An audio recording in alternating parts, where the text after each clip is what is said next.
Nararamdaman mo na bang bumabagal yung Android phone mo? O di kaya yung mobile data mo ay napakabilis maubos? Nararamdaman mo na rin ba na yung cellphone mo ay ang bilis malubat? Baka dahil yan sa mga settings na hindi mo na to turn off or nababago sa cellphone mo. Karamihan sa inyo for sure hindi pa to alam, kaya tara! Ayusin natin. So itong number 1 is makakatulong to sa mobile data ninyo, sa battery, and at the same time, kung di kayo mahilig sa mga pop-up ads, sa mga random ads, eh magandang baguhin agad to. So punta kayo ng settings, then scroll down natin dito sa Google, click nyo ngayon yung all services, then scroll down nyo dito sa usage and diagnostics. So makikita nyo by default is naka-turn on siya. Basically, ang nagagawa kasi ng settings nito is parang namomonitor niya yung ginagawa niyo sa phone, kung ano yung mga kiniklik nyo, pinapanood nyo, kung ano yung mga activity nyo sa phone is napapansin niya, then sinesend niya yan sa Google, or hindi kaya kung anong brand yung phone nyo, like for example, ito is Poco phone, kung sinesend niya yung data sa kanila para mabigyan kayo ng mga mas babagay sa inyo na mga ads. So kung ayaw nyo mangyari yun, is i-turn off lang natin. Number 2 na dapat nyong baguhin is yung Bluetooth scanning. So ito para mas madali is i-search nyo na lang siya sa settings ninyo. So nangyayari dito guys is even naka-turn off yung Bluetooth ninyo, like for example yan, tinurn off ko, eh naka-turn on pa rin yung Bluetooth scanning. So makikita nyo dito sa description, allow apps and services to scan for nearby devices at any time, even when the Bluetooth is turned off. So, ibig sabihin, kahit na nakapatay yung Bluetooth ninyo, eh, continuous pa rin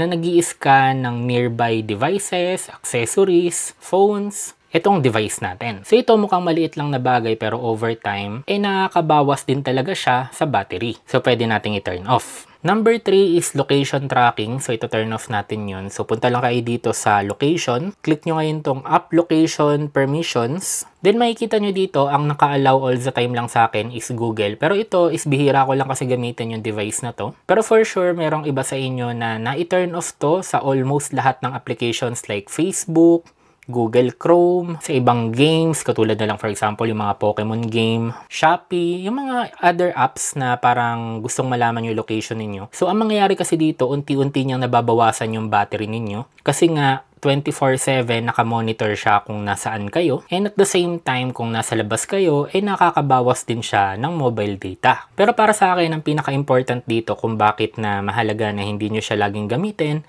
is yung privacy. Para baguhin, is click nyo lang yung application, then ilagay nyo na sa ask every time or don't allow. Pero kung sa tingin nyo mahalaga yung application na yun, ilagay nyo sa allow all the time sa selected applications lang, or allow only pag ginagamit nyo yung application. Ito bonus tip na lang kung meron kayong Foodpanda, Grab, Angkas, i-turn off nyo yung use precise location para hindi maligaw yung rider ninyo. So itong number 4 natin is similar lang sa number 1. Privacy din siya, about ads din. So punta tayo dito ngayon sa privacy.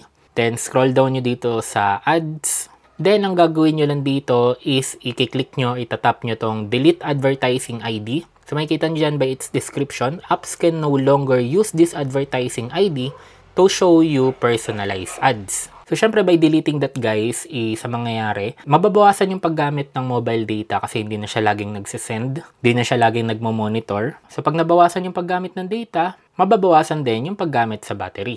And number 5 is babawasan natin yung mga notifications ninyo. So, punta tayo dito sa notification. Anyway, by default, makikita nyo, almost lahat ng applications o halos lahat talaga ng application ay naka-turn on dito. Pero, hindi naman lahat ng application na ini-install nyo sa mobile phone nyo, inaantay ninyo yung notifications. Tama, di ba? So, for sure, ang mga inaantay nyo lang na notifications is yung Facebook, Gmail, Messenger, YouTube. Pero for example, itong Share It, ang mga ino-notify lang nito sa inyo ay yung mga ads, mga kung ano-anong ads. So, might as well, no? I-turn off nyo na lang. So, nakadagdag pa yan sa pagbawas sa battery ninyo. So, for example, may mga games kayo pero ayaw yung nadidistract. So, pwede nyo ding i-turn off yung mga yan kung may mga games kayo like Mobile Legends, di ba? Clash of Clans, yan, solo leveling.